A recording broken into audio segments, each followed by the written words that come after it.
Hola a todos los televidentes que están viendo el programa Desarrollo de Producción esta noche. Tenemos el gusto de compartir unos minutos con el profesor Samuel Soria, abogado, economista, con quien vamos a dialogar sobre algunos temas que hacen a la geopolítica mundial, a las relaciones internacionales de carácter económico y de poder. ¿Qué tal, Samuel? Gracias por estar con nosotros. Y podemos comenzar quizás haciendo una visión panorámica sobre algo que ha caracterizado las relaciones internacionales en el mundo a lo largo de varias décadas, inicialmente relaciones de carácter bipolar entre dos grandes potencias, los cambios que han implicado el surgimiento de relaciones de unipolaridad en el poder, para terminar en lo que está el mundo hoy con lo que parece ser un nuevo escenario de multipolaridad. ¿Cómo no? Pues claro, para eso tendríamos que remontarnos, pero muy rápidamente al fin de la Segunda Guerra Mundial, donde surgen dos bloques, el socialista y el capitalista, liderizados por Estados Unidos, el capitalista y el socialista por la Unión Soviética, y todo 45 años de una guerra en todos los frentes, excepto, digamos, en la atómica, y como resultado de esto, finalmente, en lo que se llamó la Guerra Fría, cae el muro de Berlín, se desarticula el sistema socialista y desaparece la Unión Soviética como único Estado, y las 15 repúblicas proclaman su independencia, etc. Eso conduce a que se diga que Estados Unidos ha triunfado en la Guerra Fría y ha conducido a un aceleramiento de lo que se ha venido a llamar después la globalización. Bueno, ¿y qué es la globalización, no? Es la pretensión del sistema capitalista de convertirse de dominante, que ya lo es, en único a nivel internacional. Y pareciera ser que así había de ser, después del libro de Fukuyama, El fin de la historia, etcétera, etcétera. Pero a la vuelta de unos 10, 15 años más, diríamos unos 20 años, ya el panorama es otro. O sea, todo lo que queda del 90 hasta el fin del siglo XX, los Estados Unidos se constituyen en la potencia hegemónica a nivel mundial, no solo en lo militar, sino en lo económico y en lo político. O sea, como decía Chomsky, ¿qué es el imperialismo? Un país hacer lo que le da la gana y que nadie ni siquiera le puede llamar la atención. Esa época ya ha pasado, ¿no es cierto? En la primera década de este siglo han resurgido Rusia como potencia fundamentalmente de tipo militar, gracias a que destinó, yo creo, inteligentemente sus recursos a armas de nueva generación, que Putin hace menos de 15 días nos ha mostrado que realmente el escudo de antimisiles de Estados Unidos ha quedado obsoleto. Y en lo económico es China la que ha tenido tasas de crecimiento que han sobrepasado en algunos casos el 10%, y ahora mismo está creciendo al 6.8, 6.9%. Y se ha producido una alianza estratégica entre estos dos países, Rusia y China, y pareciera ser que se han puesto de acuerdo que, bueno, no digo que China no haya desarrollado también tecnología militar, ha copiado y también tiene su propia tecnología, pero los rusos están más avanzados en este campo. En cambio, Rusia económicamente no está ni siquiera a la altura de China, y, bueno, dicen que ni del Japón, pero esa alianza ruso-china, especialmente en materia energética, yo no sé si estoy exagerando, pero el gasoducto que va de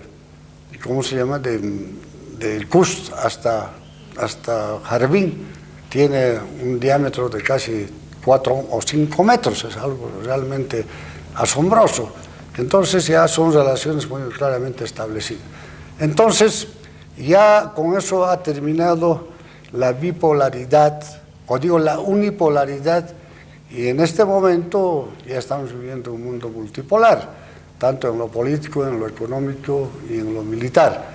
Claro, la economía norteamericana todavía sigue siendo la primera potencia, ¿no es cierto?, pero ya, por lo menos en lo que se refiere a la producción de bienes tangibles, la China ha sobrepasado a los Estados Unidos. Estados Unidos tiene todavía la supremacía en tecnología de primera generación, de alta tecnología, que no la comparte ni con sus socios más cercanos. Y por eso yo creo que tiene cierta preeminencia todavía en estos momentos, pero después del anuncio de Putin yo creo que en lo militar ya no tiene esa supremacía que tenía antes. Y por otro lado, no te olvides que se han formado los bloques en lo económico, están los BRICS, que está Rusia, China, Brasil, India y la República Sudafricana, que constituyen un bloque que en conjunto logran o llegan a producir casi el 40% del PIB mundial.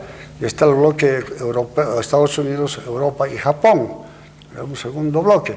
Pero yo creo que con las discrepancias que en este momento existen entre Estados Unidos y la Unión Europea, fundamentalmente en materia económica, no podemos considerarlo como un bloque monolítico, sino tenemos que considerar Estados Unidos y Europa. Y ahí está el Japón aliado con Estados Unidos.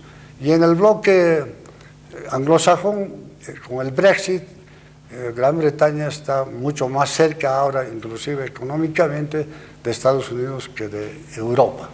Entonces, ese es el panorama en este momento que vive el mundo. Pero se han presentado algunos hechos que nos han mostrado que este proceso no es lineal y mucho menos estamos en el fin de la historia. Las contradicciones siguen a veces mucho más fuertes inclusive que en la época de la confrontación de la URSS con los Estados Unidos. Entonces hay que también considerar esos hechos. Y en esta corriente, no diremos antiglobalización, sino en querer reorientar la globalización, no sé si realmente Trump va a tener, digamos, éxito, porque él es en este momento el defensor del proteccionismo y no así del libre cambio. ¿Quién aparece como el país líder del libre cambio? Es China. Ahí está Xi Jinping en Davos, se ha presentado como el abanderado del libre cambio. En cambio Trump está, digamos, contracorriente. Y también la salida de Gran Bretaña de la Unión Europea ha provocado, parece, de momento, un congelamiento de la Unión Europea para que siga ya transformándose de una unión económica en una unión política, que es lo que dice el Tratado de Roma y el Tratado de Maastricht. Bueno, hay que ver estos acontecimientos, como diría algún presentador de televisión, en pleno desarrollo, ¿no es cierto? No hay que confundir la coyuntura con el desarrollo. Evidentemente, en este momento esta es una coyuntura que estaría frenando este proceso de globalización, pero yo creo que en el proceso esto se va a tener nomás que resolver para que haya una profundización de lo que se ha llamado la globalización en términos de la vigencia del capitalismo. Xi Jinping, en su último mensaje, ha dicho que ellos están construyendo el socialismo de acuerdo a las características de China. Pero mucha gente se pregunta y dice, ¿cómo construyendo el socialismo si está aperturando la economía, inclusive al capital financiero, que estaba reservado únicamente al Estado en China? Bueno, pero esos son los postulados que tiene el Partido Comunista de China. Todo esto nos presenta pues un panorama muy interesante y realmente yo diría apasionante para los que nos gusta la geopolítica, la economía y las finanzas internacionales. Y a todo esto, ¿cómo ves tú la presencia del mundo musulmán? Ya en los años 80, Samir Amin escribió varios textos en los que planteaba la reemergencia del mundo musulmán con ciertas capacidades económicas, ciertas capacidades políticas, pero además fundamentada en una visión religiosa de la realidad que poco a poco le ha ido dando razón, porque ese mundo musulmán ha ido creciendo considerablemente, la existencia de Irán, de múltiples grupos militares y de poder en distintos lugares diseminados especialmente en la zona del Medio Oriente, que van permanentemente como reconfigurando las bases de las relaciones a nivel geopolítico. Bueno, sí, se pensaba que con la primavera árabe iba a producirse lo que tú dices, ¿no? Norte del África, Medio Oriente, etcétera, etcétera. Y claro, ahí, por eso te digo, los procesos no son lineales, pues no te olvides que el Ayatollah Khomeini derrocó al Shah de Irán. Irán tenía el cuarto ejército más poderoso del mundo cuando estaba el Shah Reza Pahlavi, ¿no es cierto? Pero ahí el fundamentalismo fue tan fuerte que el Shah tuvo que salir huyendo de Irán. Bueno, yo lo que veo que esa posibilidad, digamos, del Islam de ser realmente un bloque poderoso tiene muchas fisuras, primero entre los sunitas y los chiíes, ¿no es cierto? Depende qué fracción del islamismo es dominante en uno u otro país, ¿no es cierto? Y en función de eso y de los intereses económicos fundamentalmente, es que los países árabes están divididos, ¿no es cierto? Tienes a Irán por un lado, Arabia Saudita por el otro, comandando a los Emiratos Árabes Unidos, Irán metido en Siria, en fin. Entonces, ese hecho no les ha permitido, digamos, lograr esa unidad. Bueno, y tú sabes, el Estado Islámico ha surgido con mucha fuerza y se lo ha presentado en Occidente realmente como los Atilas del siglo XXI, donde no respetaban absolutamente a nadie. Claro, el poder mediático ha sido muy grande, y ahí también yo tengo mis dudas, ¿no? Porque están metidas también las grandes potencias, ¿no es cierto? Estados Unidos, por ejemplo, dice que combate al fundamentalismo, sabemos que arma al grupo Al-Nusra y a otros grupos más, y Rusia de frente está, digamos, con el gobierno sirio, y estamos viendo que prácticamente los fundamentalistas del Estado Islámico están siendo derrotados en Guta, que es el último bastión en las afueras de Damasco. Prácticamente 4/5 partes ya están en manos del ejército sirio. Y por el otro lado está Turquía, que es la niña bonita en este momento, que está en algunos momentos con Estados Unidos y otros momentos está con Rusia. Tan es así que ha dicho que Estados Unidos ha invadido Siria prácticamente y está en el EFIM rodeando en este momento. Y claro, Siria ha denunciado que ha sido agredida por un país extranjero, que ha violado su soberanía, etc. Pero está Irán. Entonces uno a veces no entiende, ¿no? Y uno dice, ¿cómo puede sostenerse, por ejemplo, el Estado Islámico? Y sabemos que era con la venta de petróleo, de los pozos petrolíferos, especialmente de Irak, que habían tomado en sus manos. Pero ¿quién les compraba ese petróleo? Bueno, compañías pues, que comercializan el producto a nivel internacional. Entonces yo no le veo la unidad que es fundamental para que pueda, digamos, establecerse como un bloque verdaderamente fuerte y pueda hacer frente a los otros bloques, ¿no es cierto?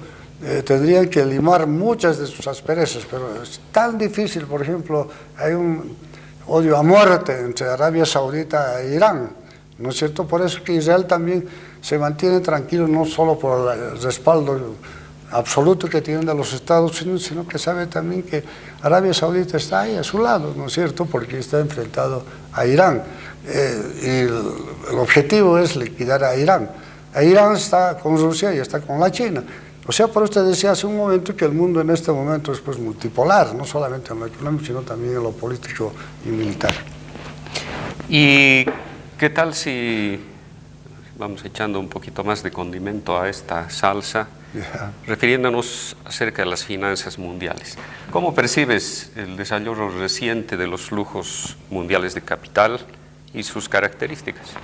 Claro, mira, en este momento se está dando ahí la verdadera guerra, porque no hay un enfrentamiento, y ojalá nunca lo haya entre las potencias, ¿no? Porque han visto que cada quien puede destruir la Tierra 30, 40 o 50 veces, ¿no es cierto?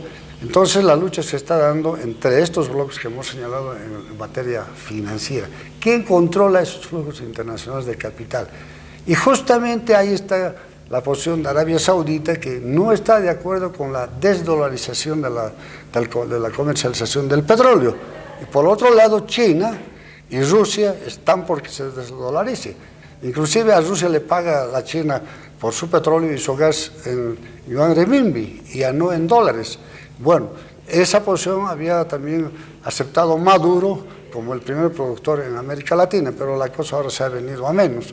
Entonces los flujos internacionales derivados de la comercialización del petróleo en cierta manera sostienen este flujo y reflujo del capital internacional, pero al propio tiempo las finanzas internacionales pareciera ser que se han independizado, y hay juegos donde, sin tener nada que ver con la economía, por ejemplo, los llamados derivados de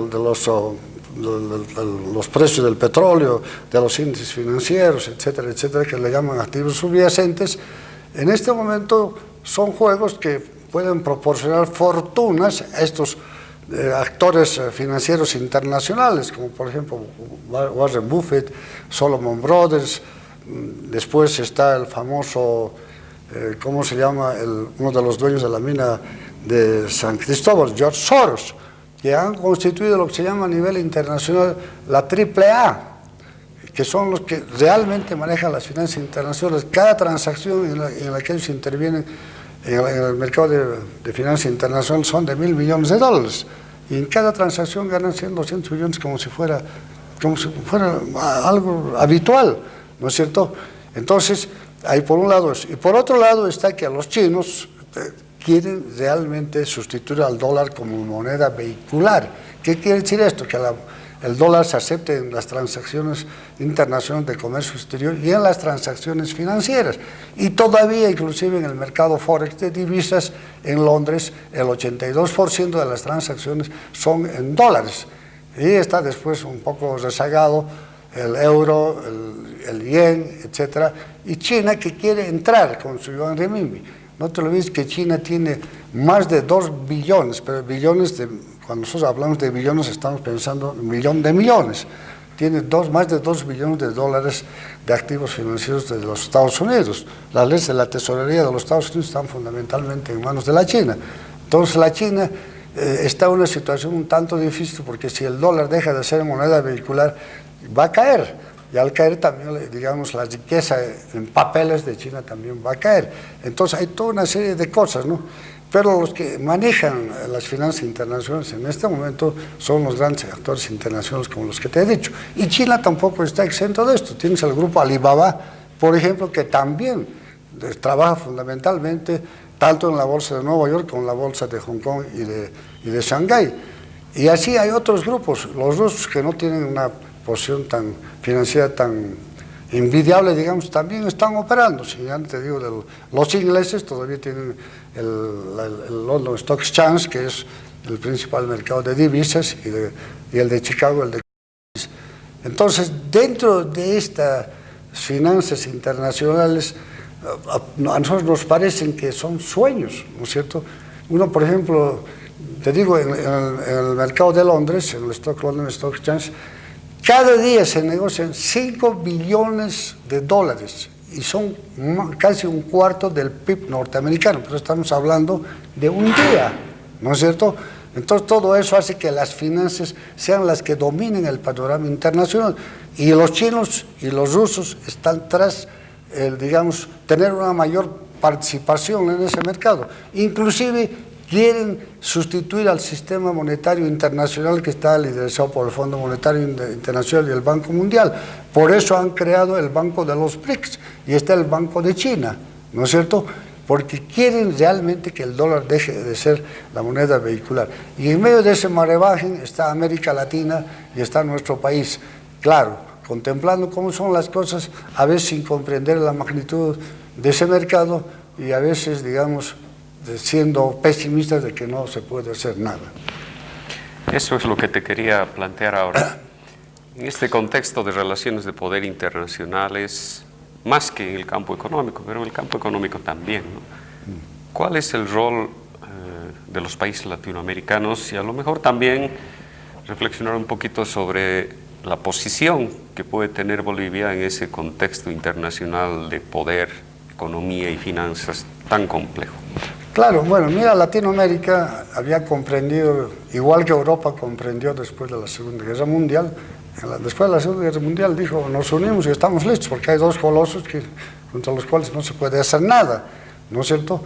América Latina también comprendió, y en la primera década de este siglo, tú sabes, hubo un proceso, primero porque ciertas bases ideológicas y doctrinales de los gobiernos de América Latina eran casi comunes. Tenemos a Lula en el Brasil, a Kirchner en la Argentina, Correa en el Ecuador, Evo, etcétera, y también Ortega en Nicaragua, y por eso se habían planteado primero un proyecto realmente ambicioso como es el CELAC, la Comunidad de Estados Latinoamericanos y del Caribe, y el ver que era una demasiado grande, además de los compromisos de México con Estados Unidos a través del Telecán, entonces decidieron hacer algo más regional, como la UNASUR, la Unión de Naciones Sudamericanas, y eso fue un impulso muy grande que se dio.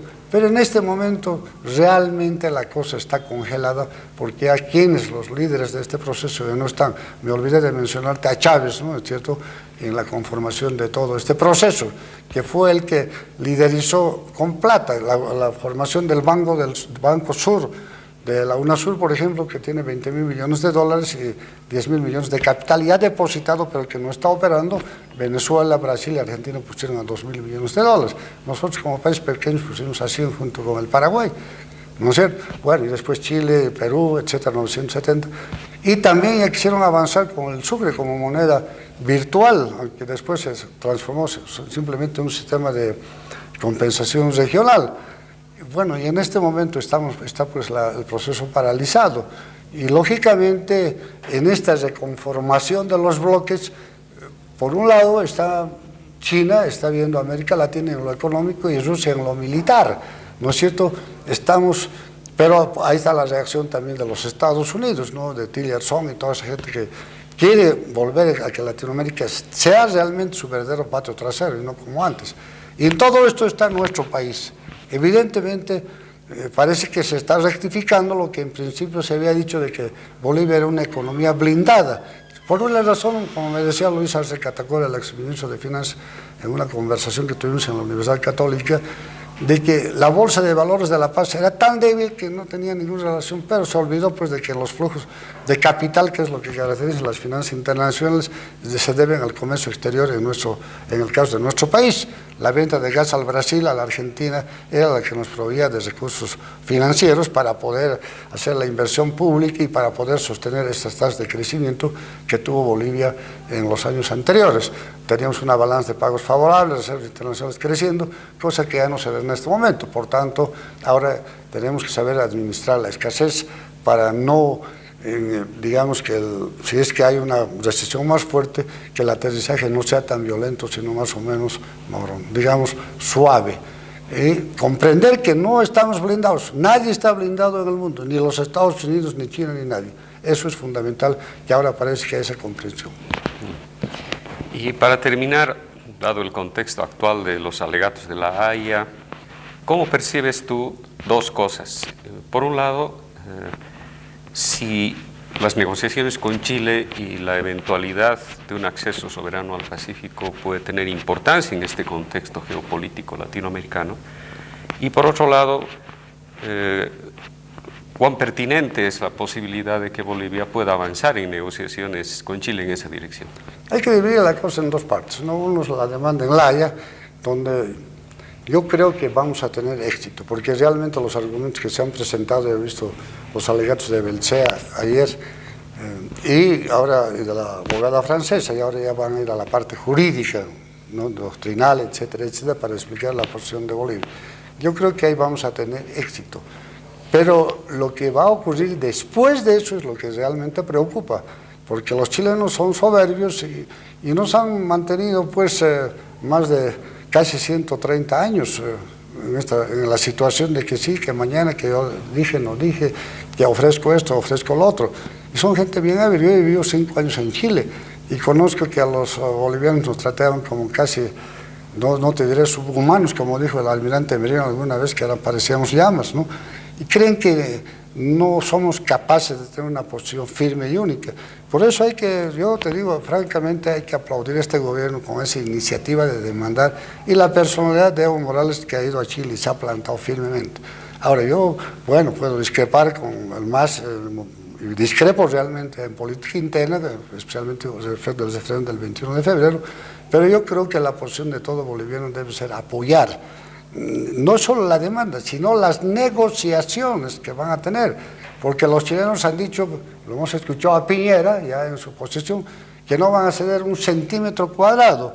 Entonces eso nos muestra el panorama, ¿no es cierto?, de cuán difícil han de ser las negociaciones.